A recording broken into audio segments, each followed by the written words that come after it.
All right, today we're going to finish up on hash tables. Last time we talked quickly about what a hashing table was, which was basically a key value where we mapped keys to value. And we talked about that we want it to be O of 1 at all times. Of course we do. But we said O of 1 for adding, searching, and deleting. The big takeaway here is we assume that trying to iterate through it is not necessarily fast. Hopefully you can tell that you can't iterate through a hash table, although I don't know how much sense that makes because the order is whatever it is. It's not like you can sort the hash table. That doesn't make much sense. You see, so we talked about hash tables, great, the array approach. This is our first view of it where you had you had an array and each of them pointed to buckets of items, and we decided that one way to map that.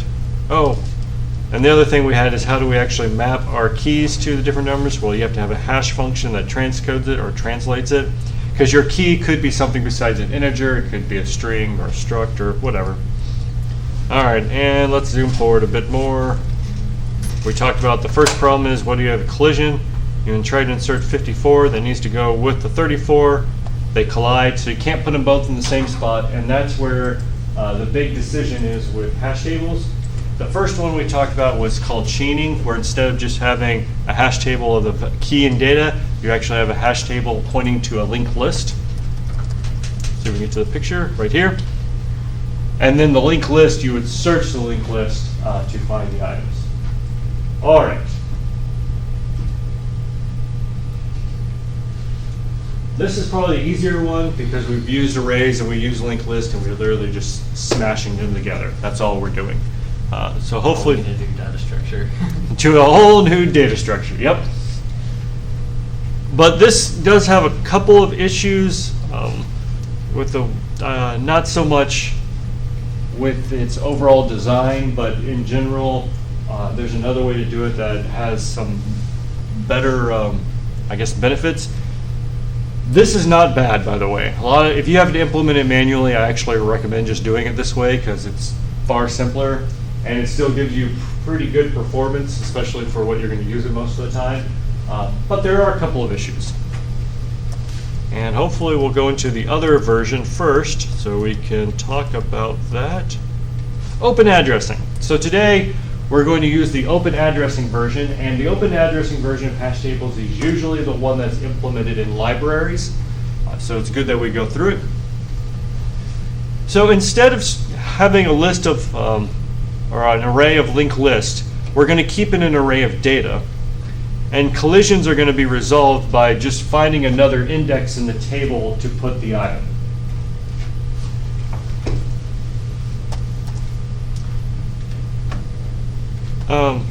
Right. Do we have a picture of that? Let's see. No, we don't. Let's go. So here we go. So the idea, here's a picture. Index 4, key 4, but index 4 because 24 or 28 mod 8 is 4. So instead of going to 4, we just went 1 down to the next slot. Anyone see some issues with this? Or if we run out of space? You run out of space. What do you think we do?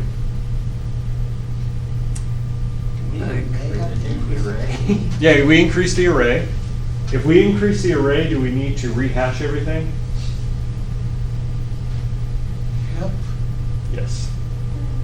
Because if you increase the array, this guy is probably not in the same location anymore, right? So when you increase the array of open addressing, you do have to effectively rehash everything and move it to the new array. Okay, well, let's see. Any other issues? I could also think of what happened if you were to search for a key. Yeah. How do you get to the 28 if you're like looking for 4? Right. Yeah, if we have a key 28, when you hash that, what's there is key 4.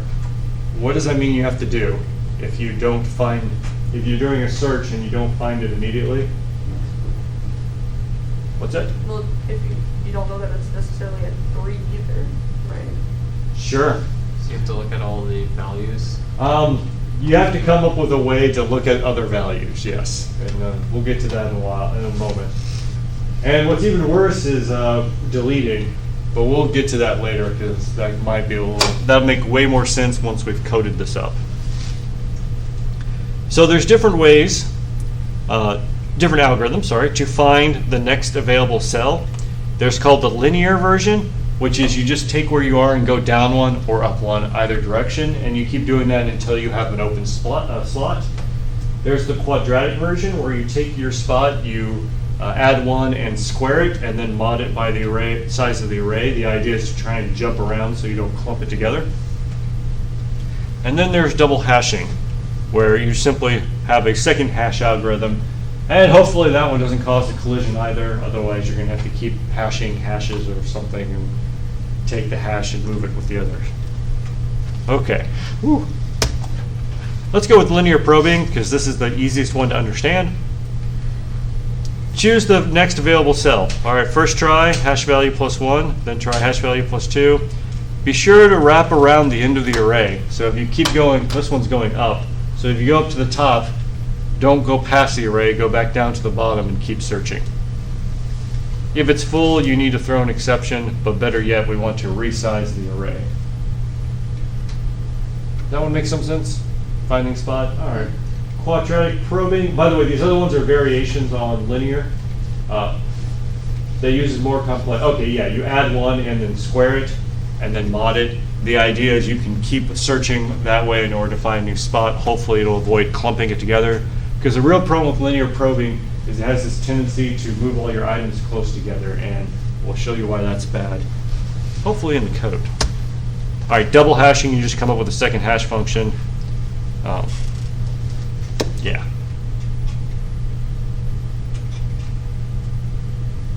There are different ones.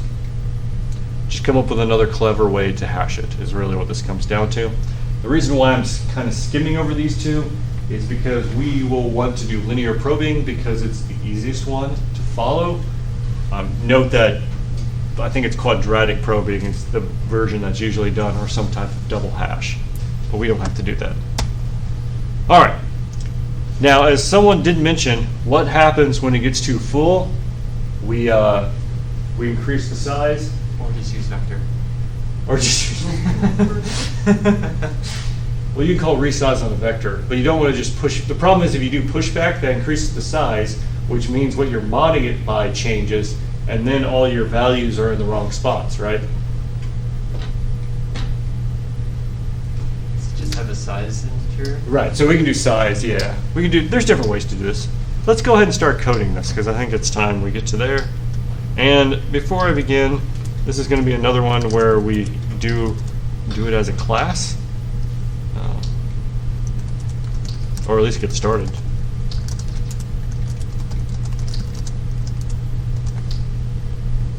Last time you said that, I finished the labbing in lab time, so like, that's good news. All right. We have not talked about a load factor. I'm going to just say we need to store that for the time being, and then it's going to make a lot of sense why once we get to some more of the test cases, hopefully. But notice now we're passing a size and a load factor. So let's jump over. Ooh, look at that, it's pretty. Actually, we need to go here.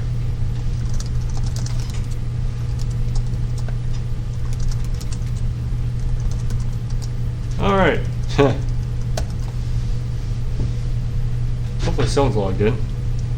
All right, so in this one we said that it's going to be simply an array of something. So what do you want to use? Go. I use T. Or you can just use, I like vector. Go ahead and use vector. That'll actually make our lives easier.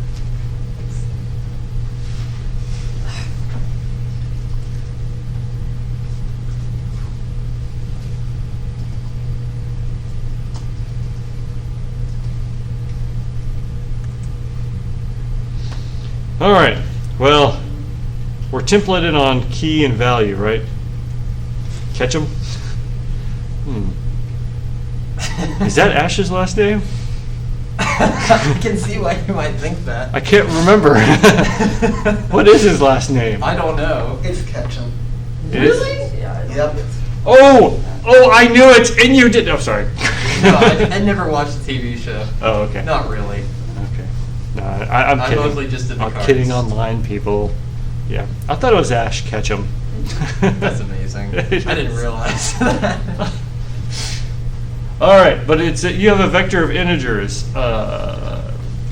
Is that what we want? Well, I'm asking the question, so no. But what is it a vector of? Okay. Right.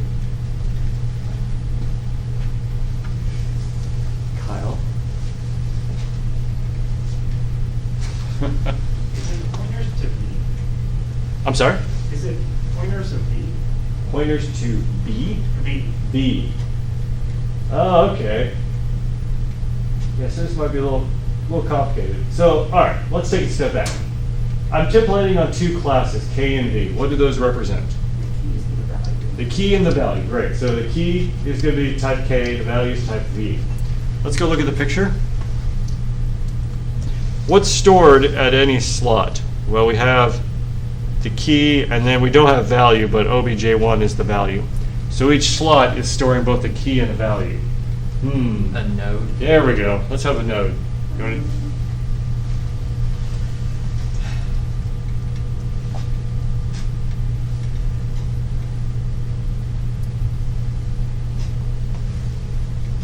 Catch up.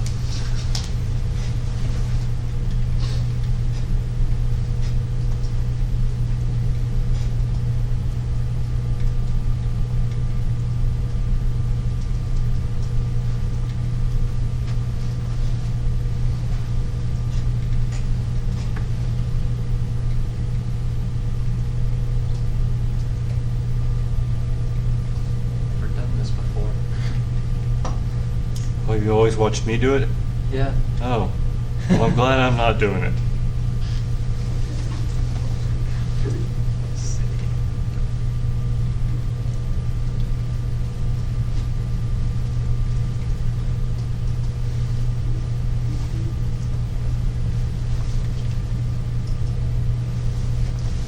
Make it public.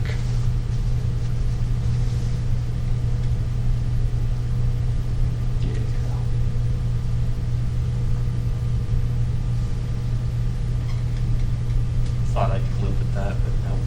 And I do recommend making a constructor. There we go. Yeah. To make it easy. So.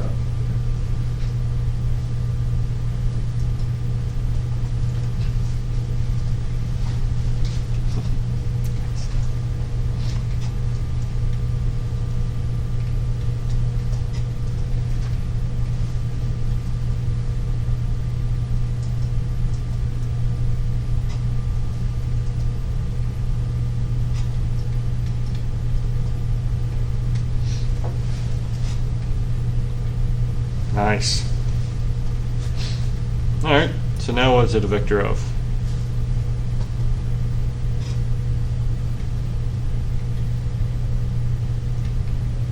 All right.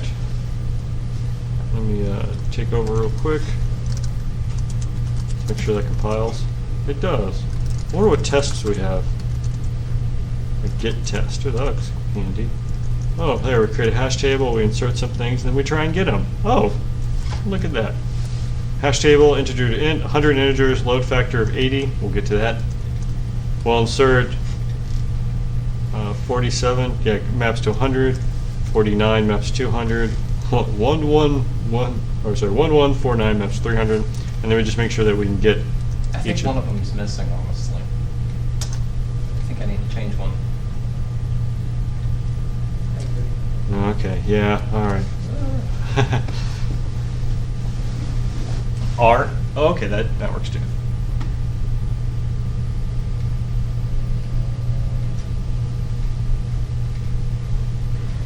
$100. All right. All right, yeah, I can see how that's better. Let me space these out too. There we are.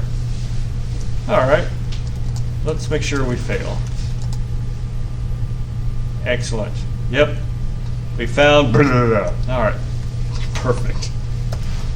That was the wrong key. All right, cool. So I think that's, well, not quite, but that's fine. We'll hash table.cpp. All right, so if we look, ooh, sorry, stubbed out. So here we go, hash table, size and load factor. Or we haven't talked about load factor yet, so we'll just worry about the size. Anyone remember the vector function? I think it's resize. We called it catch 'em, right? Yeah. Maybe we should. Oh, catch is a thing?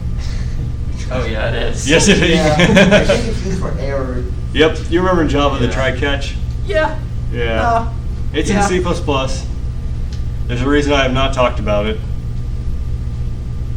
In C++, you generally want to avoid using it for various reasons, unless you have a really good reason for it, of course. But yeah. Okay, cool. All right, so we got the size. Excellent. So which do you want to do first?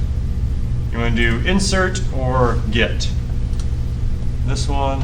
How about insert? You want to do insert? All right. What's that? Yeah.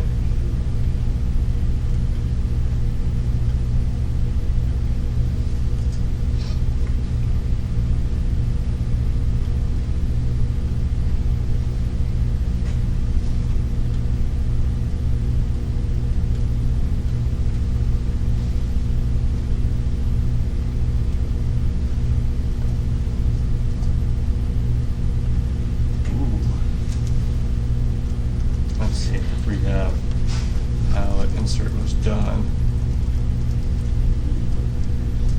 There we are. We're not adding to the array, we're finding the correct slot to put it in. I'm gonna do this as well.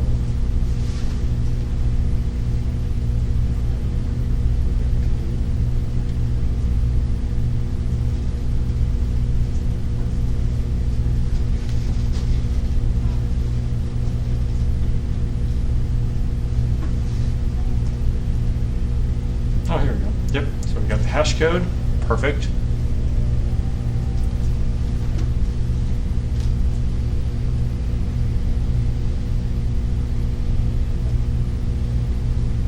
Oops.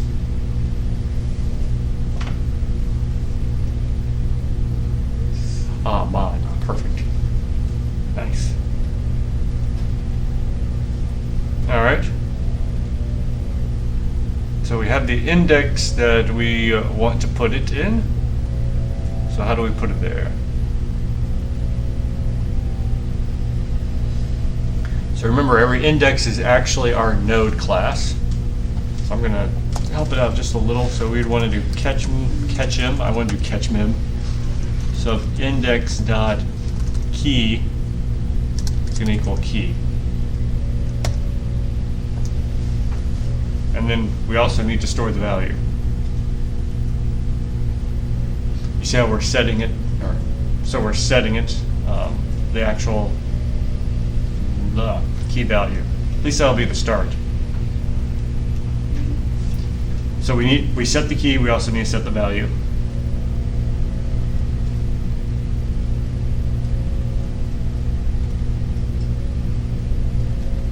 All right. And then let's go down here. Oops, let me.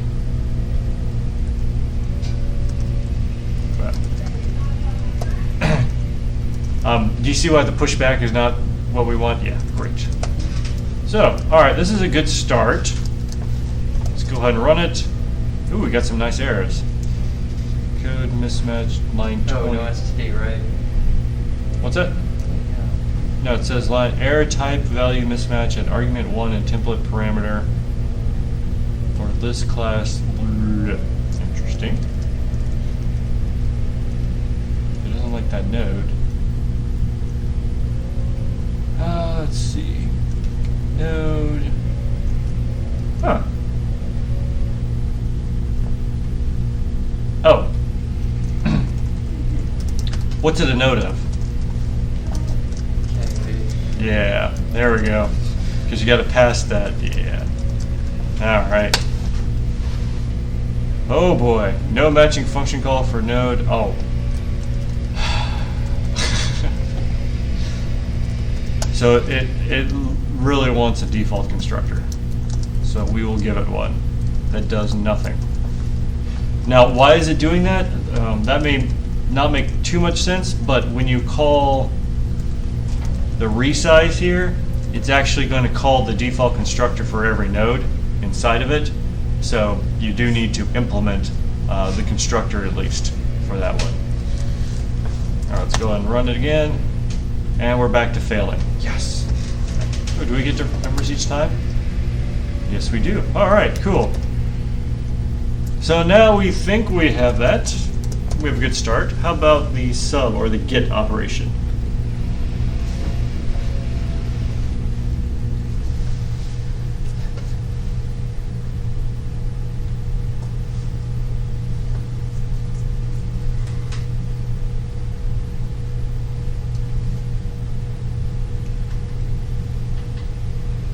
Okay, my solution for this on a recent project was not ideal, so I'll leave this one to someone else. Y'all got this.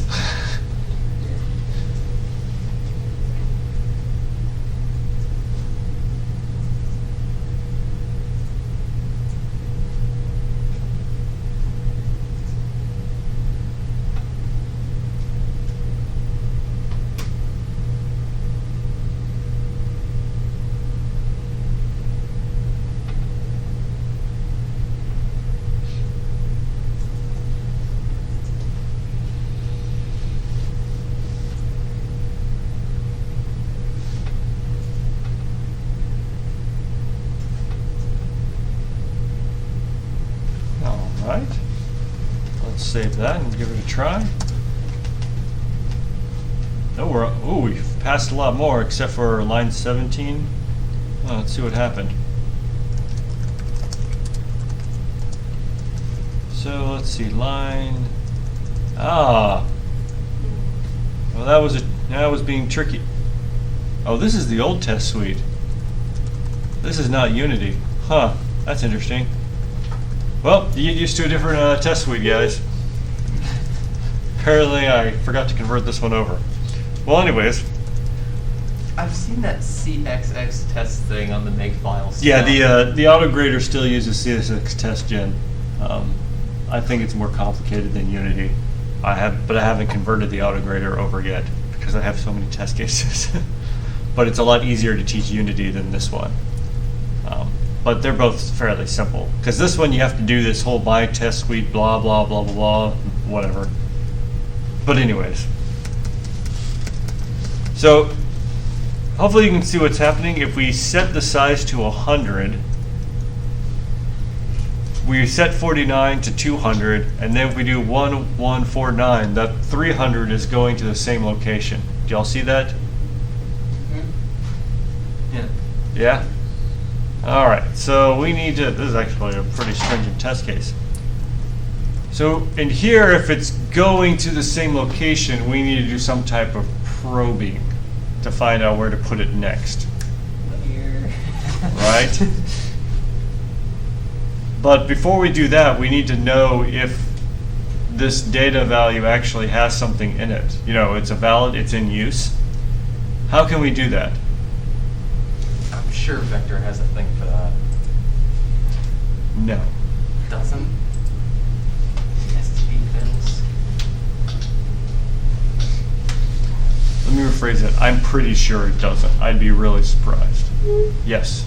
I'm just gonna ask this: is a thing that's empty in a vector, would it normally return null or zero? So the thing I want to answer your question directly, but I want to make sure that you understand the answer. Remember that we have a vector, and once we call resize, it actually allocates size number. So when size is 100, it actually allocates 100 of these nodes. The nodes contain a key and a value, so it's allocating 100 keys and values, and it's setting their values, well, if you look, it just sets their value to whatever their default value is. So we have 100 items where key and value is whatever the default is, which for an integer can be any random number. A string, if we're using a string class, it would be probably an empty string. But for integers, it's just empty, or just whatever value's in there. So that being said, is there any way to know right now by looking at a node whether it's in use or not? Because when we're in, this is pretty good, but then this gets us to the node we want to look at. Is there any way to look at this node and find out if it's in use or not? You could add a boolean to the node. Perfect, do it.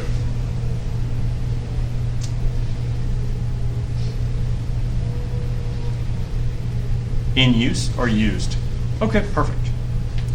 Now, we do want this to have a default value. So we want to make sure we edit that.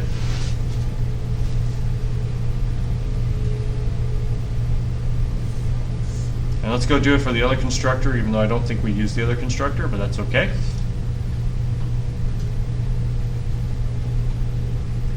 Yep, perfect. Okay. So now here, what do we need to do? Set that variable to true. Okay, yeah, all right, perfect. Good, so that'll check if it's used. So now we need to think of that test situation where on the 49, the 1149, when we're doing the 1149, yep, here we go, if.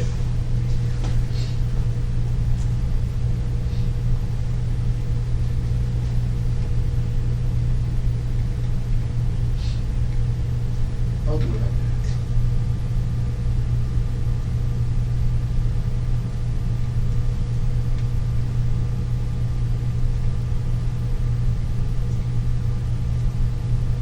Yeah, just dot used. I mean, you could say equal true, but that's kind of redundant. Yeah, but that would actually take a bunch of space. Well, if it's used, hold on, I think you're on the right track. Yeah, if it's not.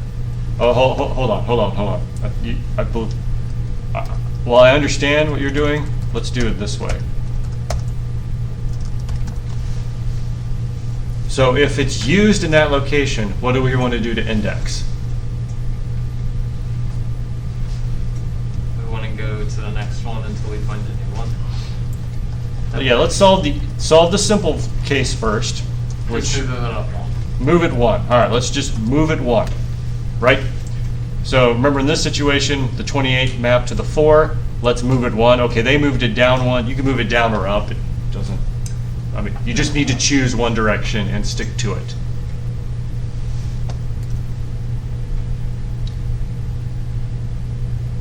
Okay, yeah.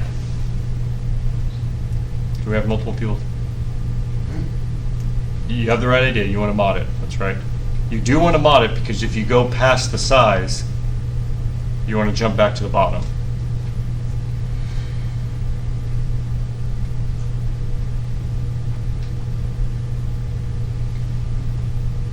All right. You have the right idea, but the wrong syntax. I'm going to do this just in case, because I think mod is more prioritizing all of our Yep. operations. Yeah. Mod has the same priority as division. Because, by the way, when you get to architecture, mod and division run the same exact algorithm or the same exact circuit. It just, the circuit produces 2 results. Mod, you're getting the remainder. Division, you're getting the quotient. So, or, yeah, whatever. The answer. So, yeah, it's the same circuit. So it has also the same priority. Perfect. Okay, great. And let's see if that solves that problem.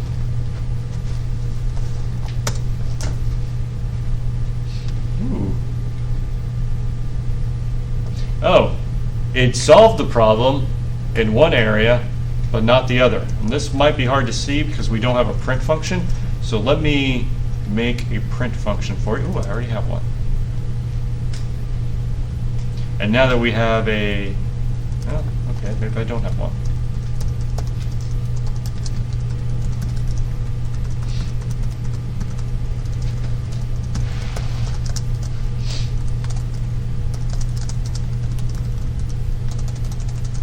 catch them. Begin does not equal catch dot in plus if I, and that's used. What are we gonna do? Oh, let's have a little.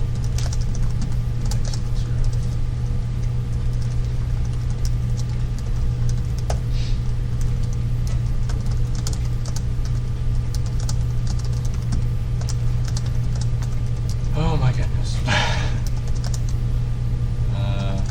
we go. This is gotta be the most painful part, printing out the thing. It is because C out is so frustrating.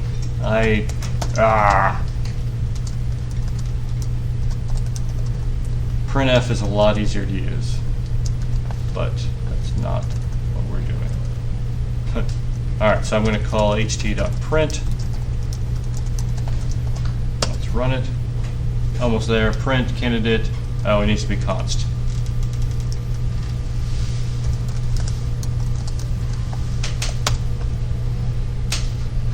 All right, here we go. So at section 49, we have it going to 200. At 50, we have it going to 300.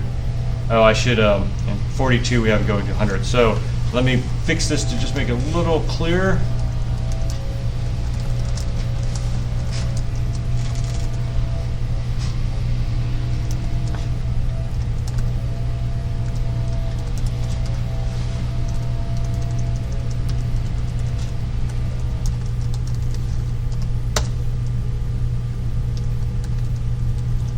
No one stopped me?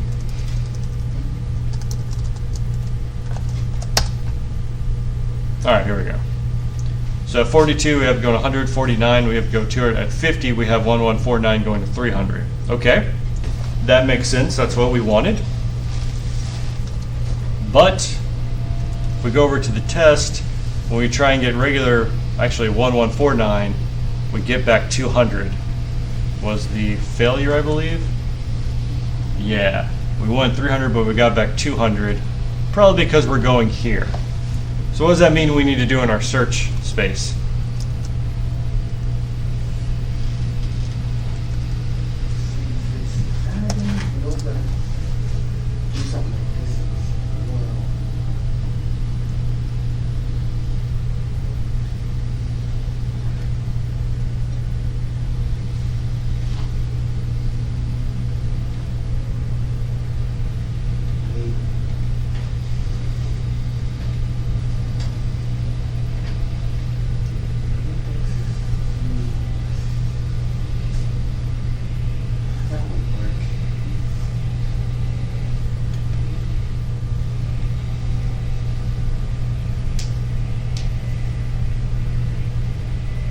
How do you distinguish between 49 and 1149 in the search? Well, the key, remember the key is stored at every node. Oh, yes, that's right.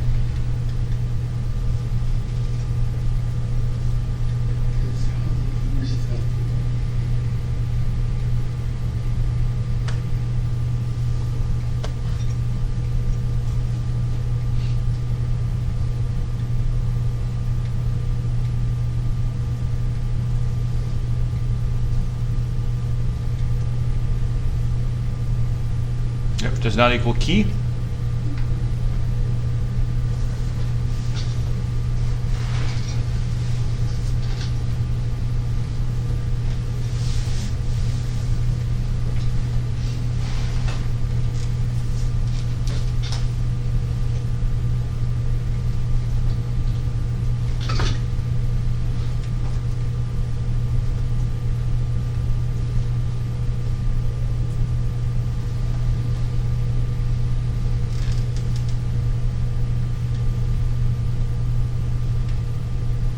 Yep, just in that if statement, we'll test that real quick, because I think that actually passes the current test case. Because I'm just thinking, what if, It does. Okay. Good. I'm thinking, what if I just increment one, but it doesn't pass the preceding one? Right, so this is a great start.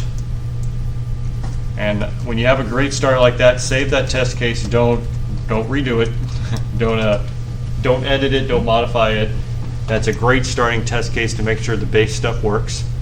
But let's go change this up a bit.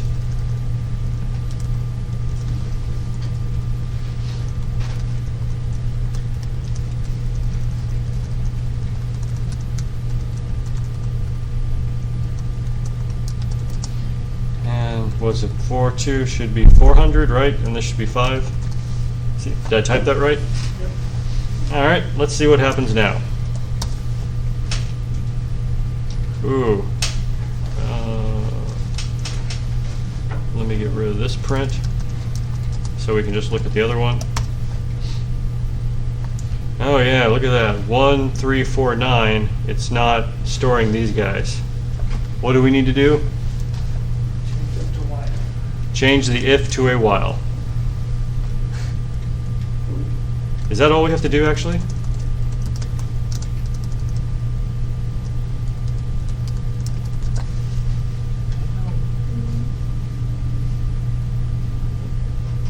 I mean, if we're only going up by 1, then the next one would be used until, like, if there is an empty spot, it couldn't possibly be. Yeah, we're not covering the case where the thing is full yet. We're going to get to that later. I'll get to that in a moment. Not yet. Yeah, anything else? All right.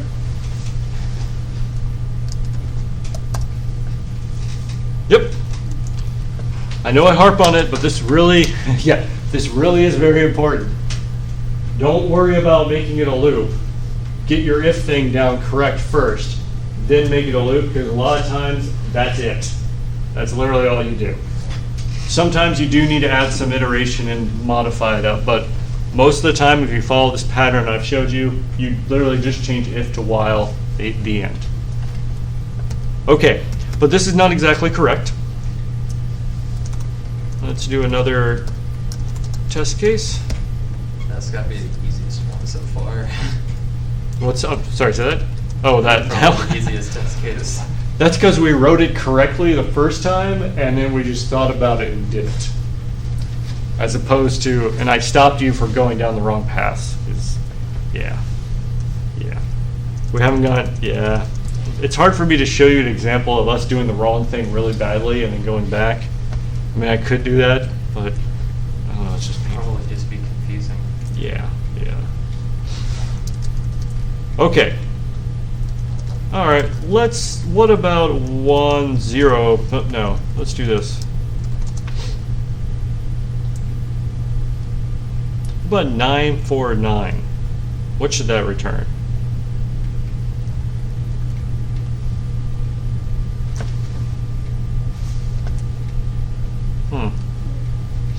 Let me redo this. Instead of, let's see, an int, let's do an int to a string. We'll make 100 of them. Answer. There we go. Let's make sure it works for strings first.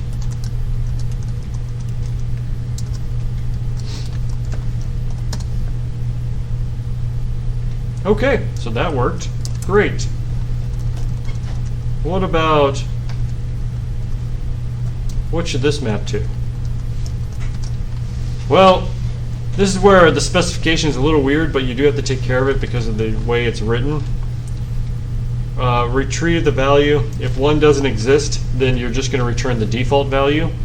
And, oops, did that wrong. But I wanted to show you what happens right now.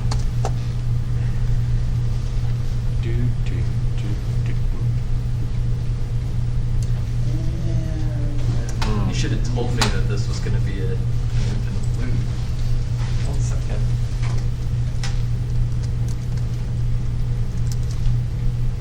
Yeah. So how do we fix that one? The second while statement is not fully correct. Or maybe it is.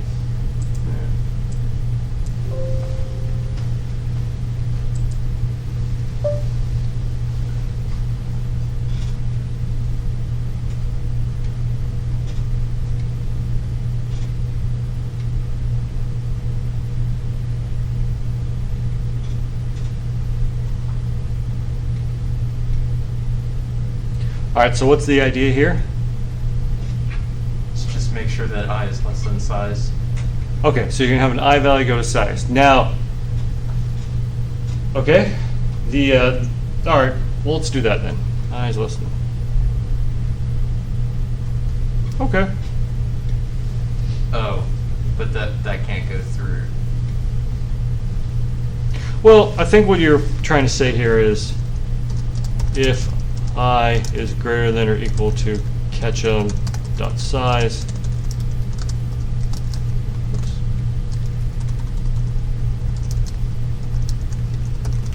Returned, right, the default, right? I think that's what you mean? Yep. Yeah. So if it goes all the way past size, then just return default, meaning whatever value, just some default value. All right, and in this case, it worked great, but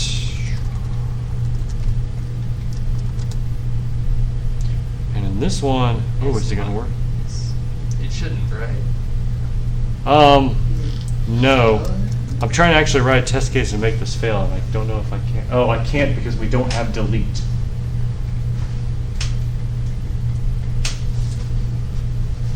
Don't have delete. All right.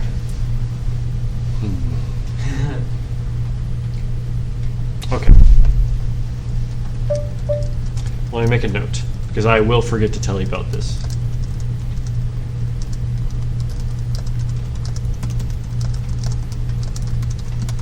There we go. All right, I'm going to pause for a moment because we're now going to talk about the load factor.